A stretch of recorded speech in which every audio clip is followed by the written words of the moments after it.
Get ready. Start. Honorable Speaker, I rise to present the budget for the year 2004 to 2005.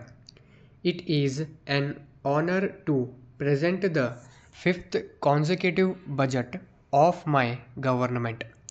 The last 4 years and more have been significant in the development of the state and the progress of our people.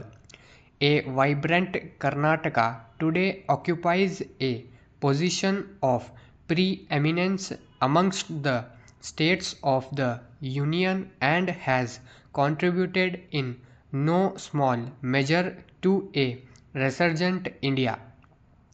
In my first budget, I had set out the principal challenges facing the state: empowerment of women, high economic growth, strengthening agriculture, sustaining investment in irrigation, expansion of infrastructure, a proactive industrial policy, good governance, and prudent fiscal management. I look back with satisfaction that all of these have been addressed by my government with considerable success. Karnataka, as the world sees it today, and I say this with legitimate pride, ranks as a leader in society, economy, and polity in the country and has emerged as Global Karnataka. The last 5 years, three of which were spent combating unrelenting and consecutive droughts, have seen peace, prosperity, and progress in all walks of life and for all sections of our people. This was largely because my government rose to the occasion and strove to ring fence the affected population. The magnitude of the relief effort is unprecedented in research and scale. The nature of the crisis inherited by my government convinced me that no piecemeal, fragmented, or ad hoc reform measures would succeed. The need was thus felt by systematic, comprehensive reform with a medium to long term perspective. In fiscal management, my special effort has been the wide ranging reforms in excise to eliminate the menace of non duty and labor. My government also took the courageous step of discontinuing use of all stamp papers. It is with considerable pride that I place before you the spectacular success that the excise reforms undertaken by my government has achieved. In just 6 months between July and December 2003, we have raised additional resources of nearly rupees 300 crores. I am happy that revenue performance of my government has shown a growth in excess of 15% during the year. The growth performance of commercial taxes up to December has been in excess of 21%, which is the highest in the country. I propose to continue with further reforms in excise to eliminate revenue leakage. To start with, I propose to liberalize manufacture of arrack by allowing primary distilleries to undertake the activity. However, since a large number of farmers are dependent on my sugar, the company will be compensated suitably. Further steps will soon be taken in this direction.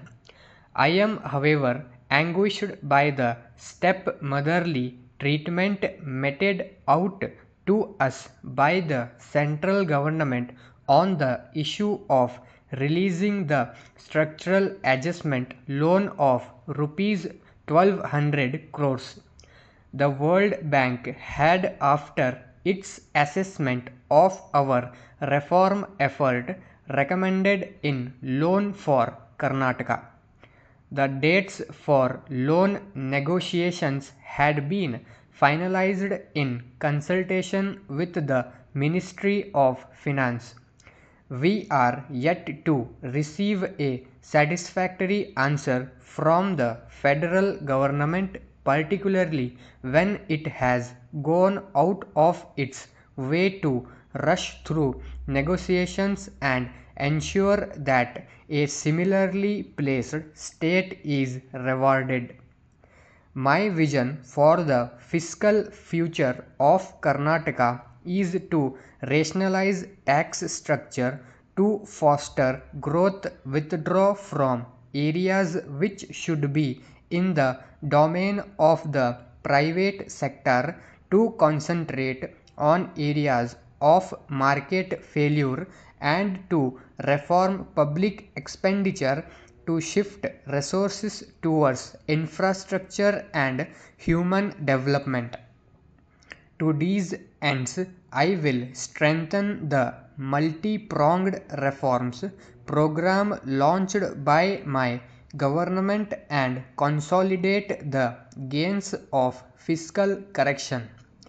I am a keen advocate of enhancing the quality of governance, because the common citizen pays for the governance he receives.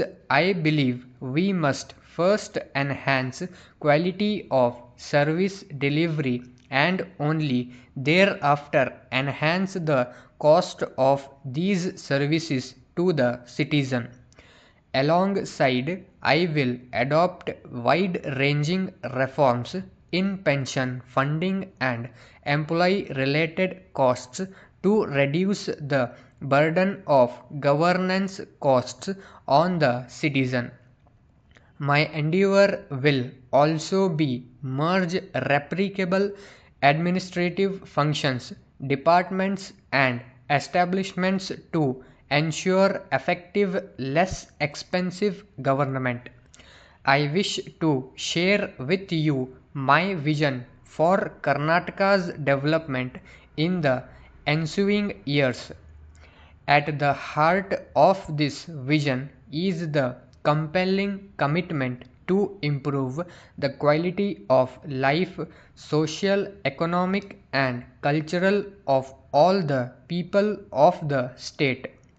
In the vision, the rural citizen has motorable road connectivity, assured transport services, a weather-proof house to live in, a pollution-free atmosphere, power supply, access to farm-level micro-irrigation, quality schooling for his children, and affordable health care for his family.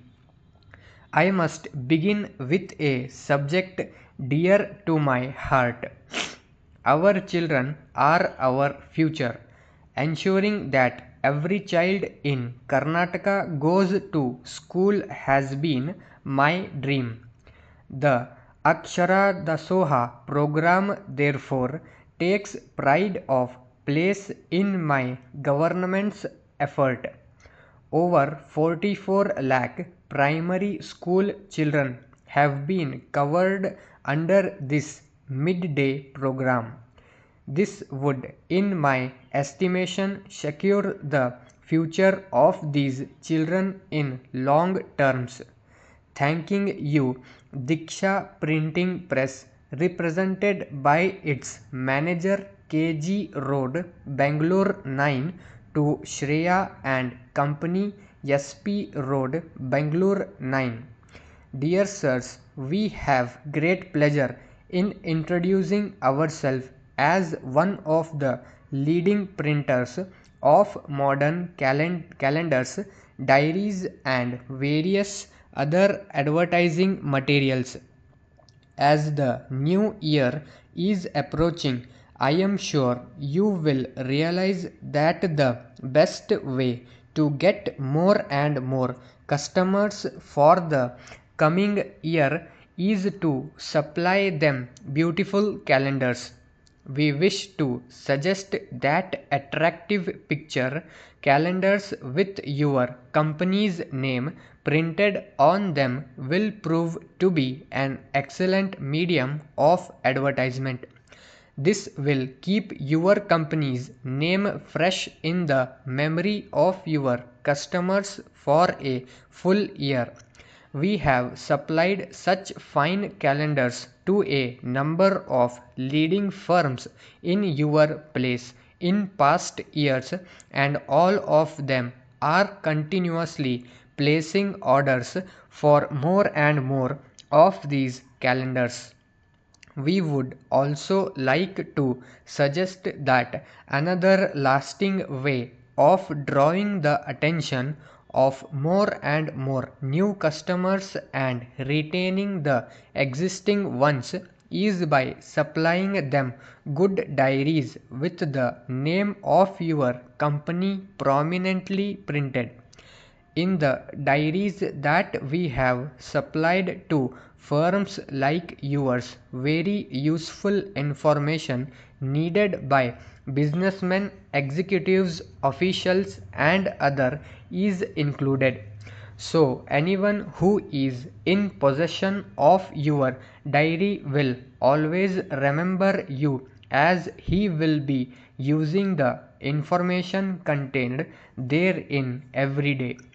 Thus, a diary will serve as a gainful advertisement.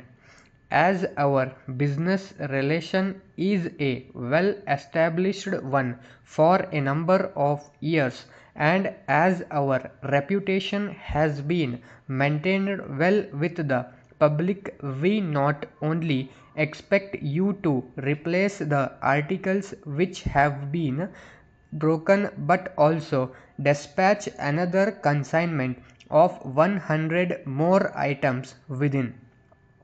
Our representative, Mr. Velan, who is touring your district, will call on you sometime in the first week of the next month. He will then show you the samples of all the calendars and diaries. After having a look at them, you may place your order. We will promptly execute it, and execute it to your fullest satisfaction. Awaiting for your early and prompt action in this regard, thanking you, yours faithfully. Stop.